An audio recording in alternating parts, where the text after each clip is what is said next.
Good morning. We are here to address today's guilty plea by Elsa Segura in her role in Monique Baugh's murder. I want to acknowledge how difficult having this case reopened by the Minnesota Supreme Court has been for the Baugh family. And I want to express my deepest condolences to all of you in the back there. Part of our team's reasoning for settling this case without trial is to prevent that from happening again, while obtaining a sentence that reflects Ms. Segura's role in this absolutely horrific crime. On New Year's Eve 2019, Minneapolis realtor Monique Baugh had what she thought was a routine home showing for a property in Maple Grove. Elsa Segura had been calling and texting her using a different name, expressing interest in viewing a home for sale. But Elsa Segura wasn't interested in buying the house. What was supposed to be a quick showing before ringing in the new year quickly took a turn for the worst. Segura was one of 5 people involved in a larger plan to kidnap Ms. Baugh.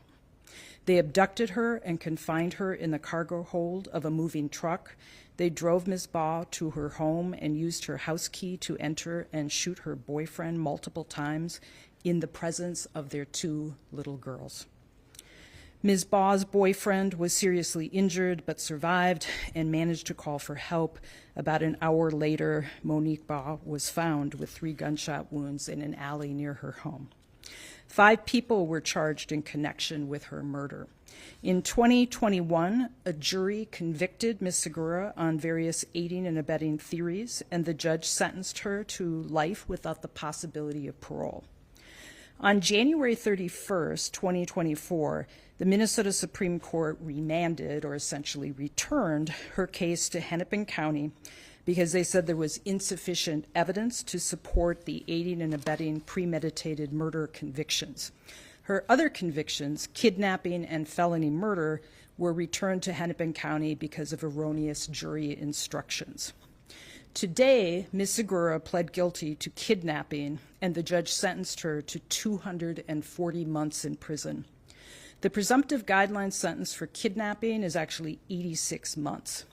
The plea agreement called for an upward departure from state sentencing guidelines based upon the particular cruelty of the crime and the involvement of 3 or more perpetrators. Of the other co-defendants involved in Ms. Baugh's murder, 2 are in prison serving life sentences without hope of parole. 1 served probation, and the 5th person is awaiting a retrial. He has an appearance later this week. Ms. Baugh was a mother of 2 girls, ages 1 and 3 at the time.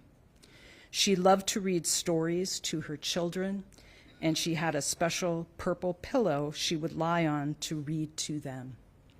Co-workers described Ms. Baugh as compassionate, driven, and someone who would do anything to protect and provide for her children. Monique Baugh had a bright future ahead of her. Now her loved ones will never get to experience Ms. Baugh's wonderful sense of humor again. Ms. Baugh's children, who lost their mother so young, will grow up without memories of their mother that they can call their own. This is an incredibly sad tragedy that absolutely did not have to happen, and my heart is with Ms. Baugh's family and loved ones. I do want to thank our trial team who have handled this case, Paige Starkey and Chris Filipski behind me. Paige was tried the original case, and I know has worked incredibly hard on this to make sure that justice is done. Questions? Regarding the aiding and abetting premeditated murder ruling, can you explain what exactly that means that the Supreme Court says and how that affected this case and potentially other cases? So generally, aiding and abetting requires that someone knows that the crime is going to be committed or should have known. So in other words, you know that there's going to be a murder or you should have known. And the Supreme Court felt that we had not presented enough evidence to convince them that there were no other alternative theories. In other words, could she have thought something else was going on here? And in fact, I think they specifically said it could have been some less serious crime. She, I think, claimed that she thought it was about drugs. So essentially what the Supreme Court was saying is that there was not enough evidence to convince them that she knew her participation was going to lead to a murder or would aid and abet a murder.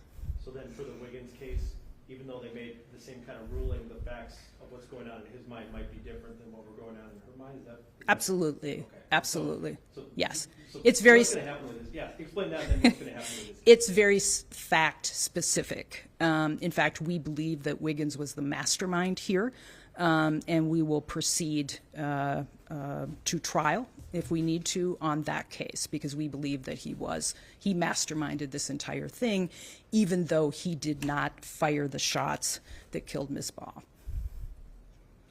How about Barry and Davis? Will that affect our cases at all? They are both, Paige, I'm going to have Paige Starkey answer that.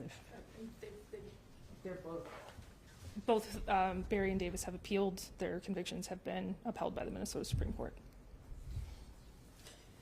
I should also say, I said at the beginning that it was very difficult, I know, for the family to have this reopened. Anytime there's a trial, there's probably going to be an appeal.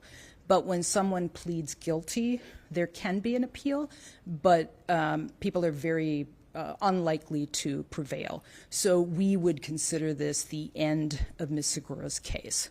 One more big picture Yep. question. So moving forward with future cases where there ends up being a murder, will this ruling potentially prevent you from charging based on the ultimate results? We always look at each case individually, and in each case there are different facts that may or may not support an aiding and abetting theory.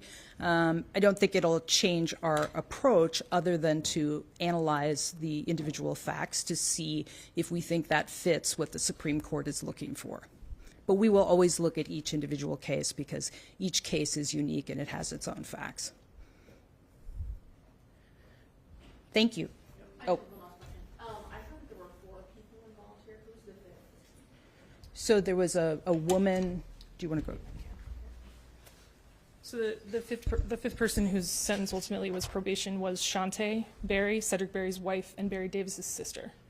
And so she was convicted of aiding an offender for her role in assisting with parts of kind of the cover-up and lying to investigators. Thank you. Thank you.